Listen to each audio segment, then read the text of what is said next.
मैं बना रही हूँ आटा और गाजर की मिठाई जो कि बहुत अच्छी लगती है। मैंने कढ़ाई में 2 चम्मच घी डाल दिया और फिर जब घी गर्म हो गई उसके बाद मैंने इसमें डाल दिया है आटा। आटा वही है जिसका आप रोटी बना कर के खाते हो।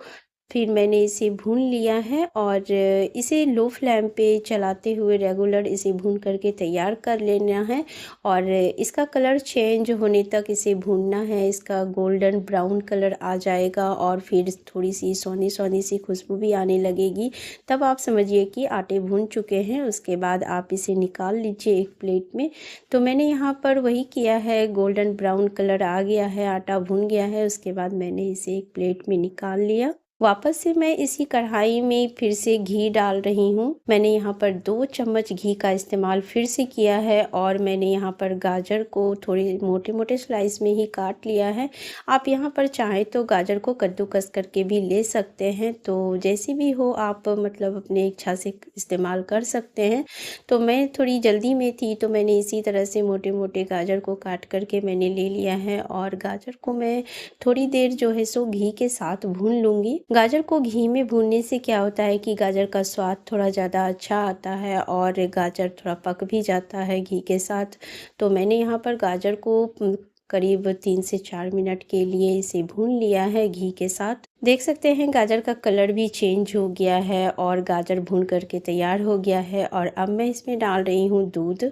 दूध मैं यहाँ पर एक साथ बहुत सारा नहीं डाल रही हूँ, मैं यहाँ पर थोड़ा थोड़ा करके दूध डालूँगी और मैंने थोड़ा सा दूध डाल दिया है और फिर मैंने इसे चला दिया। इसके बाद जो है सो इसे कवर कर देंगे और इसमें देख सकते हैं कि काफ़ी अच्छी तरह से उबाल आ चुकी है और अब इसे ढक कर के पकाएंगे। थोड़ी देर के बाद वो दूध जो है सो काफ़ी सारा सोख कर लिया। उसके बाद मैंने वापस से फिर से थोड़ा सा दूध डाला और फिर से मैंने इसे ढक्कन से कवर कर दिया है और इसे मैंने फिर से पकाया।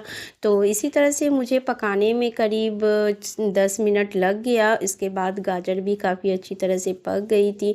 फिर मैं यहाँ कलछी के सहारे ही इसे काटते जा रही हूँ और जिस तरह से मैं चला रही हूँ, अगर इस तरह से चलाएँगे तो गाजर छोटे छोटे टुकड़ों में हो जाएंगे अपने आप ही। और दूध भी आप देख सकते हैं कि सारा सूख गया है। तो मैंने इस तरह से इस गाजर को भी हलवा की तरह मतलब बना लिया और फिर मेरे पास ये दूध की फ्रेश जमी हुई मलाई थी तो मैंने यहाँ पर थोड़ी सी मलाई का इस्तेमाल किया है। प्रोसेसिंग वही है जो गाजर का हलवा बनाने के लिए किया जाता है। बस गाजर को आप जिस तरह से भी इस्तेमाल करना चाहो आप कर सकते हो। आप चाहो तो आप इसे कद्दूकस करके भी कर सकते हैं, वो भी काफ़ी जल्दी बन करके तैयार हो जाती है। मेरे पास टाइम नहीं था तो मैंने बस यूं ही गाजर को काट करके मैंने इसे जल्दी में मैंने इसे डाल दिया था और फिर मैंने इसे कलछी के सहारे काट लिया है और ये भी इसी तरह से मतलब गाजर के हलवे की तरह ही तैयार हो जाता है। तो ये गाजर का हलवा की तरह ही है लेकिन इसका थोड़ा सा फ्लेवर अलग हो जाता है और अगर आप बच्चों के लिए बना रहे हैं तो कुछ अलग और डिफरेंस हो जाता है, थोड़ा बच्चे के लिए काफ़ी हेल्दी हो जाता है। तो इस तरह से ज़रूर बना करके एक बार ट्राई ज़रूर कीजिएगा, ये बहुत अच्छी लगती है खाने में। तो देख सकते हैं गाजर को मैंने काफ़ी अच्छी तरह से पका लिया और दूध की मात्रा भी मैंने थोड़े थोड़े करके काफ़ी सारा दूध का इस्तेमाल इसमें कर लिया है। और फिर जब ये गाजर अच्छी तरह से पक गई और मैंने उसे कलछी के सहारे घोट दिया, उसके बाद मैंने इसमें आटे का इस्तेमाल किया है। फिर मैंने इसमें आटा डाल करके इसे भी मैंने मिला लिया है। इसके बाद मैं इसमें थोड़ी सी किशमिश डाल रही हूँ और थोड़ी सी मैं मगज़दाना का भी इस्तेमाल कर रही हूँ। आप चाहें तो इसमें और भी कुछ ड्राई फ्रूट्स का इस्तेमाल कर सकते हैं, जैसे कि काजू बादाम वगैरह डाल सकते हैं। तो मैंने यहाँ पर सिर्फ 2 ही चीज़ों का इस्तेमाल किया है और अच्छी फ्लेवर लाने के लिए मैं यहाँ पर इलायची का इस्तेमाल कर रही हूँ। तो इलायची में मैंने यहाँ पर 4 इलायची को लिया है जिसके छिलकों को मैं हटा दूँगी और इलायची मैं डाल रही हूँ। आप चाहें तो इलायची पाउडर या फिर इलायची को कूट करके भी डाल सकते हैं, अच्छी फ्लेवर आएगी। तो मैंने यहाँ पर 4 इलायची को खोल करके डाल दिया है और इसके छिलकों को मैंने हटा दिया है और इसे थोड़ा मीठा करने के लिए मैं इसमें चीनी डाल रही हूँ। तो चीनी आप अपने हिसाब से कम या ज़्यादा कर सकते हैं। तो मैंने यहाँ पर अपने हिसाब से चीनी को डाल दिया है और फिर इसे मिलाएंगे और थोड़ी देर जब चीनी मेल्ट हो जाएगी तो ये हलवा बन करके तैयार हो जाएगा। अगर आपके घर में कोई बच्चे हो तो आप इस तरह से हलवा बना करके उसे दे सकते हैं। ये हलवा काफ़ी हेल्दी है और बहुत ही अच्छी भी लगती है खाने में, उसे बहुत पसंद आएगा। तो देख सकते हैं मैंने चीनी को मेल्ट होने तक हलवा को पकाया और इसका कलर भी चेंज हो गया। इसके बाद मैंने गैस की फ्लेम को बंद कर दिया।